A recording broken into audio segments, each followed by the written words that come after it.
Hello and welcome to your YouTube channel Eduworld. आप सभी का हमारे यूट्यूब चैनल एडुवर्ल्ड में बहुत बहुत स्वागत है। मैं सुधांशु मिश्रा आज आप लोगों के साथ फिर से लाइट चैप्टर का आगे जो सिलेबस है उसको कंटिन्यू करने के लिए आपके साथ जुड़ गया हूं। आइए हम लोग रिफ्लेक्शन ऑफ लाइट में साइन कन्वेंशन किए थे लास्ट टॉपिक में। आज हम लोग समझते हैं कि किस तरह से मिरर फॉर्मूला का इस्तेमाल, मैग्निफिकेशन का इस्तेमाल करके हम लोग न्यूमेरिकल प्रॉब्लम्स को सॉल्व कर सकते हैं। तो जब मैंने आपको पढ़ाया था पिछले सेशन में तो मैंने बताया था कि U से हम लोग ऑब्जेक्ट के डिस्टेंस को शो करते हैं, V से हम लोग इमेज के डिस्टेंस को शो करते हैं और F से फोकल लेंथ को शो करते हैं। अब इन तीनों को आपस में रिलेट करता है, यानी relation between object distance, image distance and focal length of a mirror. Object distance, image distance और फोकल लेंथ को हम लोग किसी मिरर के रिलेशन कैसे कर सकते हैं? 1/v plus 1/u is equals to 1/f। जी हाँ, यही वह तरीका है, वह फॉर्मूला है जिससे कि हम लोग किसी भी ऑब्जेक्ट के इमेज डिस्टेंस को, ऑब्जेक्ट डिस्टेंस को और फोकल लेंथ को एक दूसरे के साथ रिलेट कर सकते हैं। अगर आपसे क्वेश्चन दूसरी तरह से पूछे कि किस तरह से हम लोग ऑब्जेक्ट डिस्टेंस को, इमेज डिस्टेंस को और फोकल लेंथ को एक साथ लिख सकते हैं, जोड़ सकते हैं, तो आप लोग निश्चित रूप से ये फॉर्मूला लिखेंगे 1/v plus 1/u is equals to 1/f। यही फॉर्मूला मिरर फॉर्मूला के नाम से भी जाना जाता है। आपको अगेन एक बात मैं और बता दिया हूं कि अगर आपको मिरर फॉर्मूला कहा जाए या तो आपको इस तरह से पूछा जाए कि ऑब्जेक्ट डिस्टेंस, इमेज डिस्टेंस और फोकल लेंथ किसी भी मिरर के बीच में रिलेशनशिप क्या होता है, तो आप निश्चित रूप से 1/v plus 1/u equals to 1/f के फॉर्मूला का इस्तेमाल करेंगे। क्लियर है? एक और टर्म आता है मैग्निफिकेशन।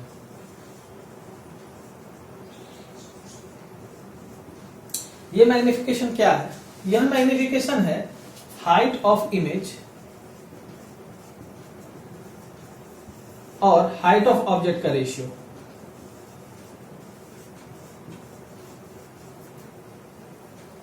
आप कह सकते हैं linear magnification is defined as the ratio of height of image to height of object.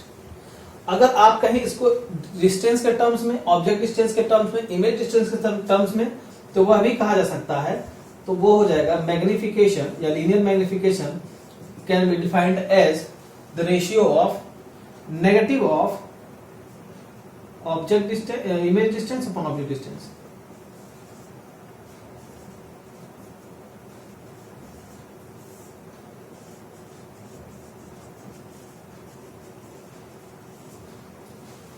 अब जानते हैं इमेज डिस्टेंस को हम लोग v से शो करते हैं, तो ये जगह -v अपॉन ऑब्जेक्ट डिस्टेंस को u से, तो -v अपॉन u हो जाएगा। अब हम लोग चाहें तो इन दोनों को आपस में मर्ज कर सकते हैं, क्योंकि यह भी लीनियर मैग्निफिकेशन ही होता है और यह भी लीनियर मैग्निफिकेशन होता है। तो अगर height of image by height of object और इमेज डिस्टेंस, ऑब्जेक्ट डिस्टेंस को एक साथ मर्ज करके लिखें, ये हो जाएगा हाइट ऑफ इमेज, जिसको कि hi लिखते हैं, और हाइट ऑफ ऑब्जेक्ट का रेशियो, जिसको कि ho लिखते हैं, equals to image distance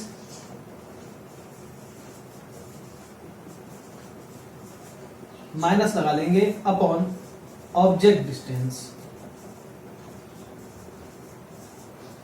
image distance को v से शो करेंगे, ऑब्जेक्ट डिस्टेंस को u शो करेंगे। तो अगर सिंबॉलिकली लिख दें hi upon ho is equals to -v upon u, यह इन दोनों के बीच का एक रिलेशन हो गया। जो बच्चे पढ़ चुके हैं इस चैप्टर को, उसको एक बार रिवाइज करना चाहें, निश्चित रूप से इसको क्विक रिवीजन के तौर पे इस्तेमाल कर सकते हैं इन वीडियोस को। तो मैग्निफिकेशन का डेफिनेशन समझ गए, height of object upon height of image upon height of object, और मैग्निफिकेशन का एक और definition image distance upon object distance का नेगेटिव। क्लियर है? अगर इतनी सी चीजें आप लोग याद रखे हैं तो 100% आपका न्यूमेरिकल बन जाएगा। आइए पहला न्यूमेरिकल देखते हैं हम लोग। पहला न्यूमेरिकल क्या है?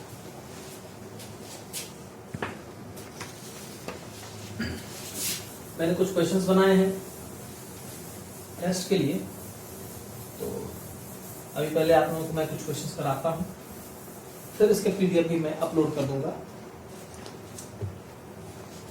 क्वेश्चन है ए 10 mm long all pin is placed vertically in front of A concave mirror. Concave mirror के सामने, अब देखिए इमेज बना लीजिए, तुरंत दिमाग में सारी चीजें बैठ जाएंगी, न्यूमेरिकल सॉल्व होता चला जाएगा।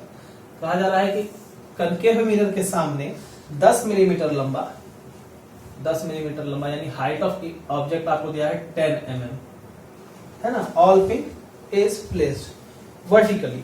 A 5 mm long image of the all pin is formed at 30 cm in front of the mirror.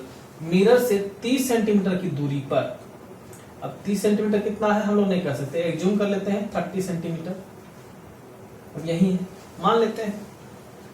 अच्छा, फोकल लेंथ निकालना है। कहा जा रहा है कि non formed 30 centimetre in front of the mirror, mirror के सामने 30 सेंटीमीटर की दूरी पर इमेज बन रहा है।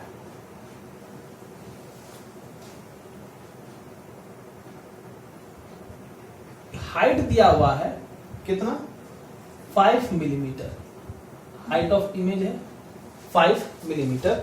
हमको बताना है इस मिरर का फोकल लेंथ कितना होगा। चलिए समझते हैं।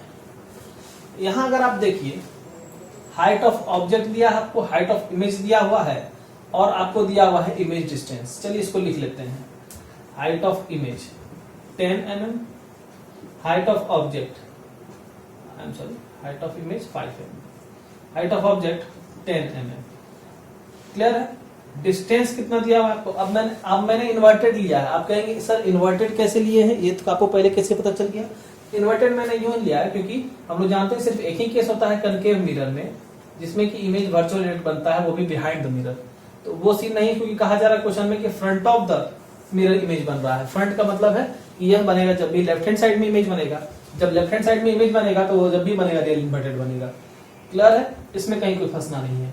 तो हाइट ऑफ ऑब्जेक्ट 10 मिलीमीटर है, हाइट ऑफ इमेज 5 मिलीमीटर है। अब क्या करेंगे, इसके आगे अपने माइनस लगा देंगे। साइन कन्वेंशन में पढ़ा है कि डाउन प्रिंसिपल एक्सिस से नीचे चलेंगे तो वो निगेटिव हो जाएगा। अब यहाँ पर हमको दिया हुआ है ऑब्जेक्ट डिस्टेंस u, कितना दिया हुआ है 30 सेंटीमीटर। तो 30 सेंटीमीटर को अगर मिलीमीटर बदले तो इंटू 10 कर देंगे, 300 मिलीमीटर हो जाएगा। अब ऑब्जेक्ट रखा हुआ है लेफ्ट हैंड साइड पर तो इसको ऑटोमेटिकली माइनस साइन इसमें लगा देंगे। अब हमारा जो फॉर्मूला कहता है हमको निकालना क्या है, पहले तो हम निकालेंगे इसका इमेज डिस्टेंस। तो इमेज डिस्टेंस निकालने के लिए हमको यूज करना पड़ेगा मैग्निफिकेशन के फॉर्मूला को, जिसमें कि object distance, image distance, height of object और हाइट ऑफ इमेज के बीच में एक रिलेशनशिप जो मैंने इसके पहले आपको बताया था कि height of image upon height of object is equals to minus image distance upon object distance. अब यहां से अगर हम निकालें v की वैल्यू तो वो हो जाएगी minus of hi into you upon ho। देखिए बहुत सिंपल है, बहुत ही सिंपल है। अब इसमें क्या करेंगे, हाइट ऑफ इमेज कितना है वो -5 mm पुट कर दीजिए मल्टीप्लाइड बाय ऑब्जेक्ट डिस्टेंस कितना है -300 mm। चलिए यूनिट को छोड़ देते हैं, बाद में हम लोग यूनिट लिख देंगे। हाइट ऑफ ऑब्जेक्ट कितना है 10 से यहां लिख करके और यहाँ पर क्या करेंगे मिलीमीटर, इतना सा हमने लिख दिया। अब 0 से 0 कैंसिल आउट हो जाएगा, 5 इंटू 3 कितना हो जाएगा 150 निगेटिव में क्या मिलीमीटर है ना, ये क्या है मिलीमीटर है। तो हमारा इमेज डिस्टेंस कितना है 150 मिलीमीटर। अगर इसको बदलें सेंटीमीटर में कितना हो जाएगा 15 सेंटीमीटर, केवल 10 से डिवाइड करना है। अब हमको मिरर फॉर्मूला पता है, मिरर फॉर्मूला लिखेंगे यहां बाय मिरर फॉर्मूला।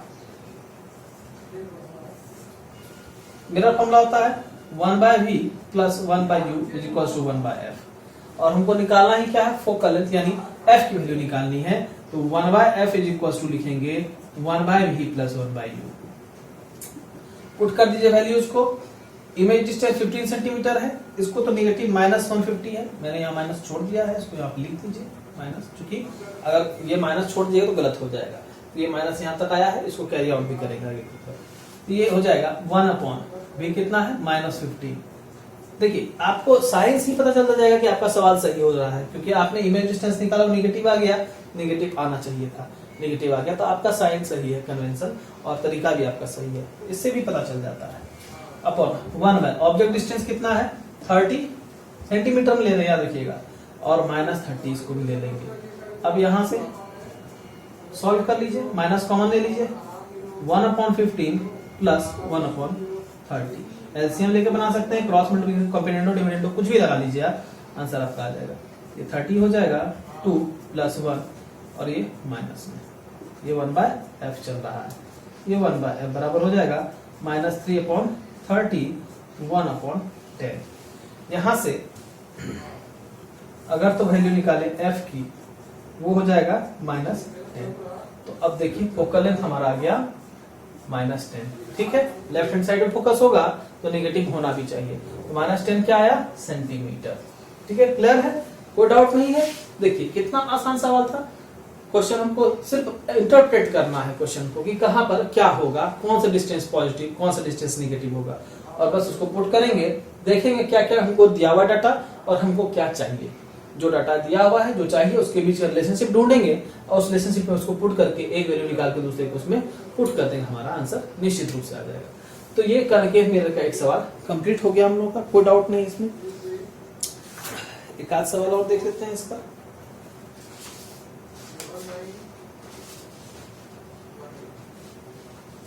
तो मुझे लगता है इस पे बेस्ड ऑन सवाल से एक क्वेश्चन, हाँ देखिए optional choice question, MCQ type question है, 1 नंबर टाइप में क्वेश्चन आ सकता है, डिस्कस करते हैं थोड़ा सा।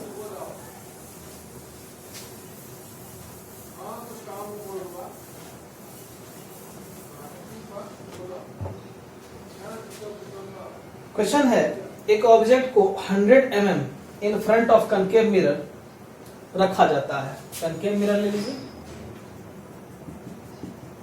सबसे आसान तरीका है इंटरप्रेट करने का, डायग्राम बना के देख लीजिए। ये पोल हो गया, यहां से 100 मिलीमीटर की दूरी पर, 100 mm की दूरी पर ऑब्जेक्ट को रखा गया है। सपोज कि यहां रखा गया है, produces N upright erect image.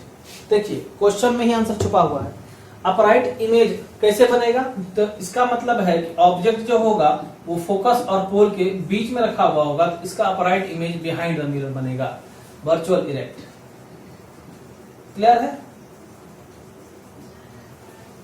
So question में एक बार फिर से कर देता हूं, an object is placed at 100 millimetre in front of A concave mirror which produces an upright image, erect image. What is the radius of curvature of the mirror? इस mirror का radius of curvature r कितना होगा। अच्छा हम लोग जानते हैं r जो होता है वो f जो होता है इसका 2 गुना होता है 2f। r is equals to twice focus या focal length, sorry r radius of curvature equals to twice focal length. अब ये जो फोकल लेंथ है आपको इसी के बारे में बताना है, समझना है, तब फिर आप बता पाइएगा कि रेडियस ऑफ कर्वेचर कितना होगा। तो यदि हमारा 100 मिलीमीटर पर ऑब्जेक्ट रखा हुआ है और वह ऑब्जेक्ट जो है इमेज बना रहा है अपराइट यानी वर्चुअल इरेक्ट, इसका मतलब है कि वह पोल और फोकस के बीच में रखा गया है, यानी फोकस की दूरी 100 मिलीमीटर से अधिक होगी, मोर देन 100 होगा, है ना। और जब फोकस ही मोर देन 100 होगा तो ट्वाइस एफ करेंगे तो वह 200 मिलीमीटर से अधिक ही तो होगा। ये तो इसका ऑप्शन आपको दिया है less than 100 millimetre, between 100 and 200 millimetre, exactly 200 millimetre and more than 200 millimetre. तो आप टिक मारेंगे मोर देन 200 मिलीमीटर पर, 200 मिलीमीटर से अधिक होगा। कोई डाउट नहीं होगा इसमें, बहुत ही आसान सवाल था, और जो अगर आप नहीं समझे तो बहुत ही कठिन था, इसलिए समझना, अगर आप समझ पा रहे हैं, कंसेप्ट को ग्रैब किए हुए हैं, तो आपके लिए सवाल बिल्कुल आसान हो जाएगा। एक क्वेश्चन कहा जा रहा है, which position of the object will produce a magnified virtual image if a concave mirror of focal length 15 centimetre is used. कहा जा रहा है फोकल लेंथ कितना है 15 सेंटीमीटर का। तो कौन से ऑब्जेक्ट को कौन से पोजीशन पर रखा जाएगा कि हमको जो इमेज मिलेगा वो मैग्नीफाइड मिलेगा और वर्चुअल मिलेगा। देखिए ऑप्शन सिर्फ चलेंगे, सीधे एलिमिनेशन मेथड अपनाएंगे।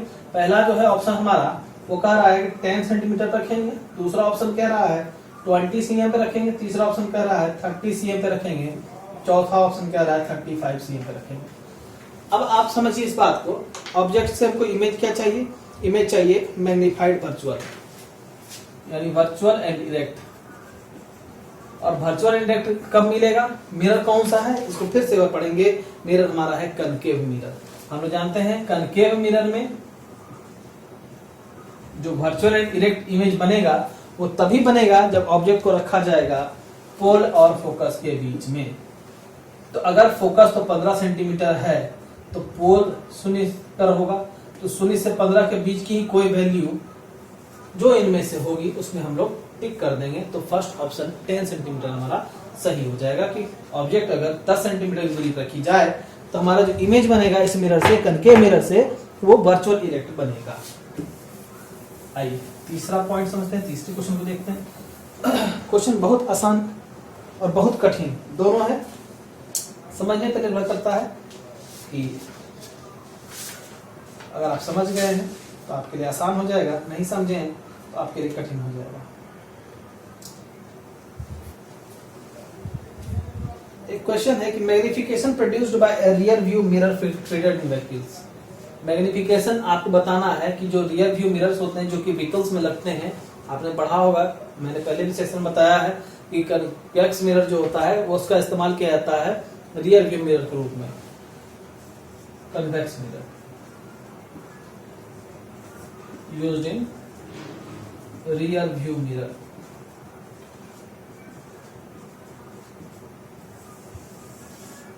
तो रियर व्यू मिरर के रूप में कन्वेक्स मिरर का इस्तेमाल होता है। कन्वेक्स मिरर के बारे में आप क्या जानते हैं कि इसमें जो हाइट ऑफ इमेज होता है वो हमेशा ही छोटा होता है हाइट ऑफ ऑब्जेक्ट से। ये बात तय है कि इमेज जो है हमेशा छोटा बनेगा क्योंकि मिरर कौन सा है? कन्वेक्स मिरर है। तो कुछ नहीं करना है, इसको इधर लेके चले आना है, तो ये हो जाएगा height of image upon height of object क्या हो जाएगा? लेस देन 1 हो जाएगा। अब height of image upon height of object की तो मैग्निफिकेशन होता है, मैग्निफिकेशन क्या हो गया? Less than 1। देखिए कठिन सवाल था, अगर आप इसको नहीं समझते, इस तरह से नहीं लिख पाएंगे तो ये कठिन सवाल है। आप सोचने लगेंगे कि ये कैसे होगा, 1 होगा, 3 होगा, 5 हो क्या? कुछ नहीं, आपको समझना है खाली कि हाइट ऑफ इमेज और हाइट ऑफ ऑब्जेक्ट के बीच में रिलेशनशिप समझना है क्या है, और वहां से आप इनइक्वालिटी लगा करके इस क्वेश्चन को आराम से सॉल्व कर सकते हैं। आइए एक डाइवर्जिंग मिरर का भी केस कर लेते हैं।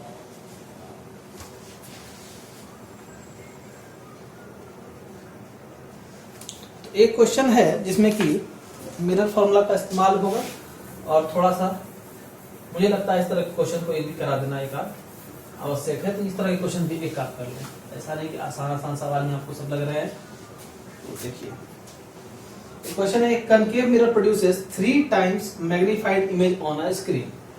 3 गुना मैग्नीफाइड इमेज बनाता है स्क्रीन पर। इसका मतलब है कि हाइट ऑफ इमेज जो है वो 3 टाइम्स है हाइट ऑफ ऑब्जेक्ट के। यही तो बात हो गई। तो एक कौन से मिरर की बात है? कनकेव मिरर की बात। बहुत सुंदर, कनकेव मिरर है ये, पहले इसको लिख लीजिए, मिरर है कनकेव मिरर। एकदम आप जैसे जैसे आपको इन्फो मिलता जा रहा है, डेटा मिलता जा रहा है, उसको नोट करते चलेंगे। So concave mirror produces 3 times magnified image on the screen if the object is placed 20 centimetre in front of the mirror. अच्छा, सबसे पहली बात देखिए, खूबसूरत बात क्या है कि स्क्रीन पे बन रहा है इमेज, ऑन स्क्रीन। अब आप यह बताइए कि स्क्रीन पर जो इमेज बनाया जाता है वो क्या कहलाता है? वो कहा जाता है रियल इमेज। यानी इमेज कैसा बनेगा? रियल इमेज बनेगा। बस इसी तरह से डिकोडिंग करते चलता है, आपका क्वेश्चन यूं सॉल्व होगा। तो स्क्रीन पर इमेज बन रहा है, इमेज होगा रियल, हाइट ऑफ इमेज जो है वो 3 टाइम्स है हाइट ऑफ ऑब्जेक्ट की। 2 चीज मिल गया हम लोगों को। If the object is placed 20 centimetre in front of the mirror, object को रखें कितनी दूर पे? 20 सेंटीमीटर पे। माइनस लगा दें अपने ही मन से, क्योंकि ऑब्जेक्ट डिस्टेंस हमेशा नेगेटिव होगा। How far is the screen from the object, हमें ये बताना है कितनी दूरी पर स्क्रीन को ऑब्जेक्ट से रखा जाना चाहिए इस केस को ऑब्टेन करने के लिए, यह चीज प्राप्त करने के लिए। सिंपल सा मैग्निफिकेशन का फॉर्मूला समझते हैं। ये HI अपॉन HO यहाँ से हमको क्या दे देगा? 3 दे देगा। HI अपॉन HO मैग्निफिकेशन का फॉर्मूला होता है, इसको लिख सकते हैं -V अपॉन U, ये 3 हो जाएगा। अब आपको U की वैल्यू -20 दी हुई है, तो -V upon -20 is equal to 3, -V is equal to -60। यहां तक तो कोई दिक्कत नहीं है।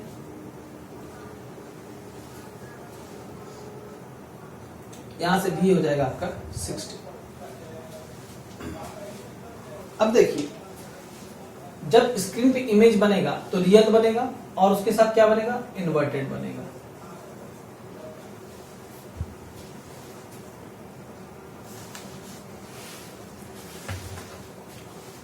क्लियर है? तो जब इमेज इन्वर्टेड बनेगा तो इमेज की हाइट को भी माइनस में ले लेंगे। इन्वर्टेड का मतलब होता है बिलो द प्रिंसिपल एक्सिस, तो बिलो द प्रिंसिपल एक्सिस बनने के कारण इसको निगेटिव ले लेंगे, तो ये निगेटिव हो जाएगा। मैग्निफिकेशन हमारी -3 आएगी, यहाँ माइनस पुट करेंगे, यहाँ -3 लगेगा और इससे माइनस मल्टीप्लाई हो जाएगा, तो v की वैल्यू आएगी -60। मैं इसको यही समझाने के लिए मैंने आपको ये पूरा माइनस बाद में लगाया कि ये निगेटिव और पॉजिटिव का क्या इम्पैक्ट होगा। अगर तो ये माइनस नहीं लगाता मैं तो v60 हो जाता। v60 जो हो गया इसका मतलब है बिहाइंड द मिरर इमेज बना, और इमेज जो बनेगा बिहाइंड द मिरर वो वर्चुअल डायरेक्ट होगा, जबकि बनना कैसा है, रियल एंड इन्वर्टेड बनना है। तो देखिए हर चीज का यूज होगा, हर एक पर्टिकुलर जो सेंटेंस ये वर्ड लिखा हुआ है उसका अपना इंपॉर्टेंस है। इसी को मैं समझाने के लिए मैंने यहाँ पर माइनस साइन छोड़ा था। आप लोग इसको कैसे समझते हैं? तो जब इन्वर्टेड होगा इमेज, इस बात को याद रखिएगा, जब इमेज इन्वर्टेड होगा तो इमेज जो होगा HI उसकी हाइट को माइनस लेंगे। हम लोग साइन कन्वेंशन में ये बात पढ़े थे कि बिलो प्रिंसिपल एक्सिस होगा, इन्वर्टेड होगा तो निगेटिव हाइट ऑफ इमेज हो जाएगी, ऊपर होगा तो पॉजिटिव हो जाएगी। तो उसी तरह से यहाँ पर लगा करके हमने यहाँ पर मैग्निफिकेशन ऑब्टेन किया, तो मैग्निफिकेशन निगेटिव हो जाएगी क्योंकि रियल इन्वर्टेड इमेज बना है, और इस तरह से आपका इमेज डिस्टेंस आ जाएगा -60 सेंटीमीटर। तो आप कहेंगे image is formed at 60 centimetre in front of the mirror, उसमें आप माइनस नहीं कहेंगे क्योंकि डिस्टेंस नेगेटिव नहीं होता है। ये माइनस साइन यह बताता है आपका जो इमेज बना है वो लेफ्ट हैंड साइड बना है या राइट हैंड साइड बना है। पॉजिटिव अगर होगा तो राइट हैंड साइड पे, निगेटिव है तो लेफ्ट हैंड साइड पे। क्लियर है? मुझे नहीं लगता है कि किसी भी तरह का इसमें कोई डाउट किसी के साथ रह गया है। तो डाइवर्जिंग लेंस, कन्वर्जिंग लेंस दोनों ही के सवाल आप लोग से निश्चित रूप से बन जाएंगे। I am sorry, diverging mirror, so diverging mirror और कन्वर्जिंग मिरर दोनों ही के सवाल आप लोगों से बन जाएंगे, और लेंस के भी बनेंगे, निश्चिंत रहिए। अभी जब रिफ्लेक्शन ऑफ लाइट में कंप्लीट करके रिफ्लेक्शन पे मैं स्टार्ट करूंगा, लेंस के एक भी सवाल आप लोगों से नहीं छूटेंगे, मेरा वादा है आप लोगों से। बस कंसिस्टेंटली आप याद रखेंगे पीछे की जितने भी चीजें मैं पढ़ा चुका हूं, और इसको बिल्कुल रिमेम्बर करके रहेंगे और रिवाइज करते रहेंगे, तो आपसे बिल्कुल भी कोई। आज के लिए सिलेबस को यही आराम देते हैं और आज का सेशन यही कंप्लीट करते हैं। फिर नेक्स्ट सेशन में हम लोग बहुत जल्द मिलेंगे और फिर हम लोग इसके आगे का पार्ट करेंगे। क्योंकि व्यस्तता कारण रोज नहीं मैं शूट कर पाता हूँ, रोज नहीं क्लासेस हो पाती हैं, तो जब भी मौका मिलेगा निश्चित रूप से मैं आप लोगों का सिलेबस कराता चलूंगा, तेजी के साथ लेकिन समझाते हुए भी। तो आप लोग इसको निश्चित रूप से रिवाइज करते रहिएगा। Okay friends, till then goodbye. फिर हम लोग मिलते हैं स्टूडेंट्स नेक्स्ट सेशन में। Good day.